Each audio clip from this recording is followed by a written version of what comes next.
মোমের মতো সাধারণ বস্তুও সৃজনশীলতার ছোঁয়ায় হয়ে উঠতে পারে অসাধারণ। দীর্ঘ ৪৪ বছর ধরে মিরপুরের শফিকুল তৈরি করছেন বাহারি ডিজাইনের নজরকাড়া সব মোমবাতি।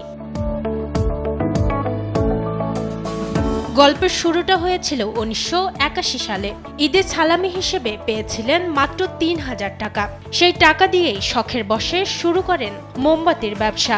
ব্যবসার শুরুতে দোকানে দোকানে বিক্রি করতেন সাধারণ মোমবাতি। হলো 81 থেকে শুরু করি, ১৯৮১ সন থেকে চিন্তা করলাম যে এই মোমবাতি ব্যবসাটা করলে হয়তো ভালো হবে।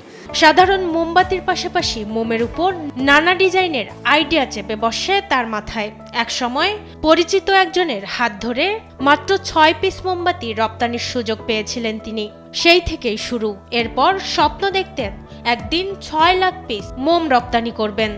এক্সপোর্ট মাত্র প্রথমে ৬ পিস এক্সপোর্ট হয়েছিল। তো অনেকে বলছে এটা কি এক্সপোর্ট হলো? আমি বলি ভাই এটা শিপে যখন গেছে এটা এক্সপোর্টই হয়েছে, হাতে নিয়ে যায়নি।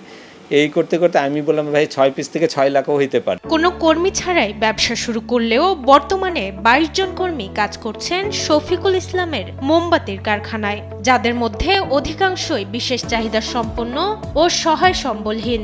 নিজের তৈরি বাহারি মোমবাতি বিক্রি করছেন দেশের অন্যতম ব্র্যান্ড আড়ং-এ, যা বদলে দিয়েছে তার জীবনের গতিপথ। শুরুতে তো আমি একা ছিলাম, পরে আমার ওয়াইফ সহ ৩ জন ছিলাম। আস্তে আস্তে এটা যখন আড়ং-এর সাথে কাজ ধরলাম তখন ১০-১২ জন হলো। তারপর যখন এক্সপোর্টে গেলাম তখন আমার ম্যাক্সিমাম ৪২ জন ওয়ার্কার ছিল। এখন আমার ২২ জন আছে। আমার এখানে সবচেয়ে বেশি মহিলা আছে। এই মহিলার মধ্যে ম্যাক্সিমাম বিধবা, তারপরে ওই একটু প্রতিবন্ধী টাইপের, এদেরকে নিয়ে কাজ করি। ধৈর্য ও সৃজনশীলতাকে কাজে লাগিয়ে তরুণ সমাজ থেকেও তৈরি হতে পারে সফল উদ্যোক্তা বলে মনে করেন মোম ব্যবসায়ী শফিকুল। মাকদুরা মিতি, দেশ টিভি, ঢাকা।